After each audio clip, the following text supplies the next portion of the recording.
Hey there everyone, and welcome to another video doing dragon reviews. In this video we're going to go through Bastion, Scourge and Winterclaw.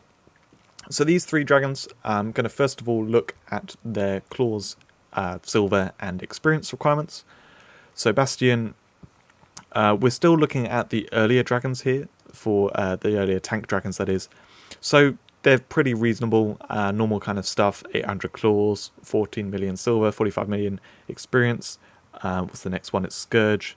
Again, this is very similar. Well, yeah, basically exactly the same. Nothing too scary here. They're the much easier dragons to level up. Winterclaw's a little bit weird because it takes 120 claws for the first summoning, but overall nothing too much more, and the normal kind of experience and silver matters a lot more for the later dragons we're going to look at, where they have much harder requirements. The first dragon to look at is Bastion. Now this is a weird one because this buff is ridiculously good, like the strongest defense buff in the game, and the training of it's kind of weird, but let's get to that in a second. First of all, the first skill is the damage skill. You can avoid training this, but it does quite reasonable damage, and it is area of effect too, so you might want to train it. It depends. I would say though, generally don't bother training it. So it does a sweep in front of Bastion in a kind of arc. I think it hits 180 degrees in front of Bastion, doing 6 times basic attack damage and knocks back the enemy. We'll see that when the enemies are here, that's going to knock them back. And it's reasonable, keeps them away, keeps the damage off Bastion a little bit, but it's the damage skill. It doesn't matter that much. 5-second cooldown is quite frequent. That's quite nice. Now the important skill is the second skill. 15 seconds cooldown, it lasts for 5 seconds, so active about 1/3 of the time, and it's 99.75% damage reduction. Basically Bastion becomes invincible when it's on. So for 1/3 of the time Bastion's invincible, for 2/3 of the time it takes the normal kind of damage. That's how Bastion works. It's pretty simple in that regard, and let's get it being attacked. Now this dragon, personally I find it very annoying to face in PvP, because you go to attack it and as soon as you approach it, well, it uses the buff. And then it's like, well, there's no point attacking it now because it's invincible, so I've got to wait for that to finish before I can start attacking it. It's a pain to kill, but that doesn't make it amazingly good for that reason. Anyway, overall Bastion is good. It's a solid tank dragon that does the job. It's one of the ones you want to heal with cupcakes. It's a little bit risky, like the healing dragons, like Palladius I was talking about in the previous video, where 2/3 of the time it is going to take normal damage. So it's only that 1/3 of the time where it's invincible. It's a little bit sporadic in that regard, and I'm not a huge fan of it for that reason, but that's not to say it's bad. It's a good dragon, it does the job, and yeah, pretty cool with the skills there. The next dragon is Scourge. This one is much loved by people. It is very, very popular for this skill it's using now, creating the minions. In the beginning, tank dragons were just as good as the other dragons for dealing damage, and Scourge was actually probably the best damage dragon there was, because it attacks double the speed like all tank dragons do, and it's got these minions which do damage, and the minions get in the way of enemies. Back at the beginning, pet health was high and stuff. Like, they tanked really nicely, and ultimately it meant Scourge was really good at just covering a whole area so that all the enemies attack the minions and Scourge and not you, while it did good damage.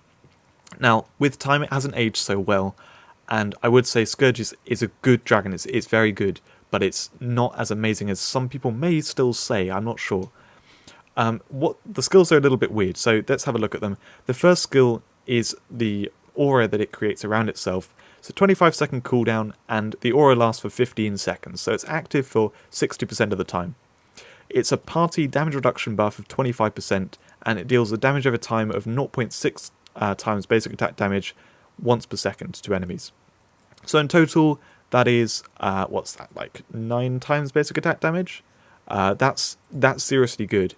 It's very high, and you can see why in the beginning, when all dragons had the same attack, the same damage stat, it would be amazing. But nowadays, because tank dragons have the lower attack, I'm just going to take out this enemy because it's going to be annoying. Yeah, because they have the lower damage stat, it's not that impressive. You don't need to worry about that damage. In fact, the damage is the only thing which seems to be increased by the training. It doesn't seem to increase the damage reduction buff. But the damage reduction buff is very, very good, especially for knights, because knights have the protector skill and like Shield of Light and stuff, which give them damage reduction, and that will stack with the 25%, so they can get very close to 100%, or actually over 100%, making them invincible in this area. So this is a really good dragon for knights. Now the second skill creates the minions. They last for 30 seconds, it's a 30-second cooldown, as you can see, keeps bringing them back up. The minions do pet damage. It's very difficult to tell some of the numbers with pet damage. I don't find them very reliable, but I think that the melee enemies do 30% and the range enemies do, range minions do 45%. So it's fine, but nothing that special. The main thing is they get in the way. So that's kind of how this dragon works. It's a good all-round tank dragon, works really well for knights, gives them the buff and stuff, and it survives well. Against these enemies, I should have said it's currently taking half damage, I think, from these shadow enemies. So it should have died long ago. So yeah, anyway, that's just because dragon stats are quite low. Normally it tanks very nicely, and you can heal it up with cupcakes. So that's Scourge. Let's move on to the next one. Lastly, we have Winterclaw. Now this one is a real beast. It is very, very good at quite a few different things. So I'm not going to use it just for a second because it actually does quite good damage, and it's going to take out this crystal. So I want to talk quickly about what it does.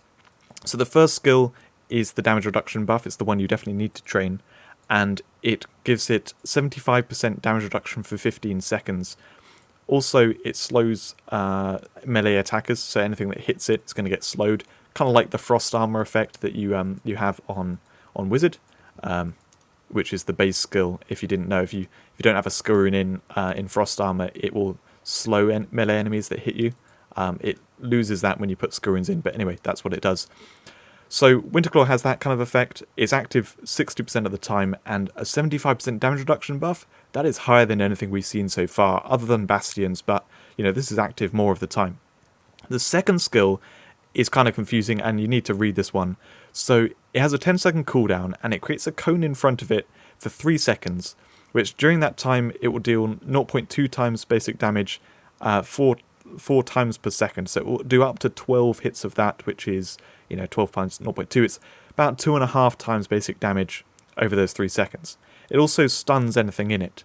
Now here's what it doesn't really say in the skill description, is that the way the stun works is it will permanently stun anything that's in the cone, and then when the enemy is not in the cone anymore, so when the cone ends, or say Winterclaw touches them with the cone and then moves away, it will keep them stunned for an additional 3 seconds. So if Winterclaw attacks an enemy with the cone from the beginning and does the full length of the cone, they'll be stunned for 3 seconds of the cone, plus then an additional 3 seconds. So they'll be stunned for 6 seconds in total. That's important to note because it has a 10-second cooldown. It can keep things stunned really, really nicely. Also, it makes the basic attacks deal 6 times damage to anything that stood in the cone. So Winterclaw deals really good damage with its basic attacks while that cone's there. That cone skill is insane. And then the other skill is an insane damage reduction buff. Winterclaw has really, really nice skills, and where it stands out especially is in PvP.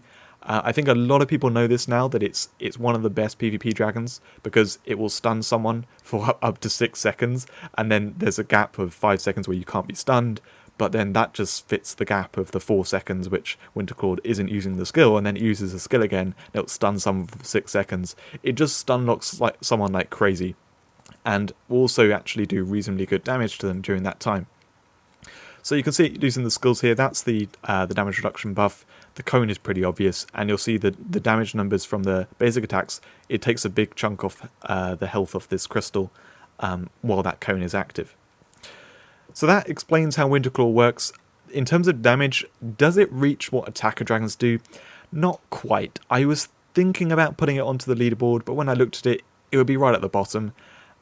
It doesn't quite make it there, but it's very close to doing as much damage as attacker dragons do. And considering it has 4 times the health, and it has a damage reduction buff that makes it take a quarter damage for 2/3 of the time, this is really, really good. Oh, I didn't make myself invincible. Whoops. So yeah, this dragon is seriously good and does the job in a lot of ways for what you want it to do, except it's going and attacking the wrong enemy right now. But yeah, so it tanks, it does reasonable damage, it stuns things. In PvP it's crazily controlling and very difficult to kill because it is a tank dragon, it has lots of health, and it uses that defense buff that's really good. This is a seriously good dragon, and definitely one of the best tank dragons just by looking at the skills. You can see that. I really like it a lot. I think a lot of people have grown to love it as they've seen how good it is in PvP, and you can see just anyway, facing these enemies, it's surviving better than the other tank dragons do, helped by the fact that it is actually killing off enemies, so it's not having all of them attack it the whole time. But yeah, really, really good dragon. So let's look at the tanking leaderboard to see where these guys fit in. So first of all, we have Bastion. Now Bastion I was down on a lot, but it is good. It's up here pretty high. Remember, of course, it's sort of Flame Wing and above is really good stuff. So Bastion is here. It's, you know, not absolute top, but it is 5th best.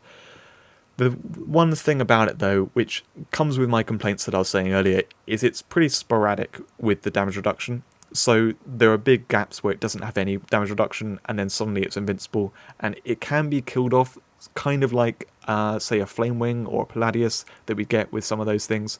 So I'm not a huge fan of it in that regard, and I'd say it's probably about as strong as Geograppler in many ways, because Geograppler is, like, it's a smaller damage reduction buff, it has less overall health, but it has the damage reduction for a longer period of time, so it's easier to keep alive with things like cupcakes and stuff, whereas Bastion can, suddenly you notice its health dropping lots and you need to use a cupcake and stuff. It's fine, it's good, but as you can tell, I'm a little biased against it. The second dragon is Scourge. Now Scourge comes just behind Bastion. Why I say that? Just behind? Yeah, just behind. It's got a little boost over Geograppler because it has the minions too. That's what I mean by that M in there. Because the minions will soak up some of the damage, so it will, you know, be able to take a bit more damage overall because of that. The minions didn't survive particularly well in our examples, but you know, when pet health is good or any of that kind of stuff, then Scourge does exceptionally well. And what's really nice about Scourge, which is slightly to the side of its tanking, is it gives a party damage reduction buff, which knights can take advantage of. So Scourge is up there, it's a pretty good one. It's kind of there with Bastion.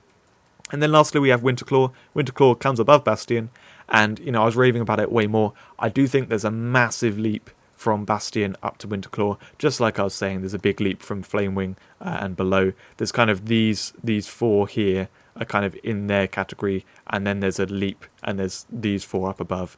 Winterclaw's definitely among the best. It's just outclassed by a couple of other dragons, which we'll get to later. I think in the next video we're going to get to one of them. And then also this healing dragon here. But Winterclaw is amazing. You can see the increase from the 61.5 to 77.5. And then, of course, take into account that it does amazing damage output too. Winterclaw's definitely up there among the best, probably in that, you know, best 4 tank dragons in the game. So that's it for this video. Hope you enjoyed it, and I'll see you in the next one.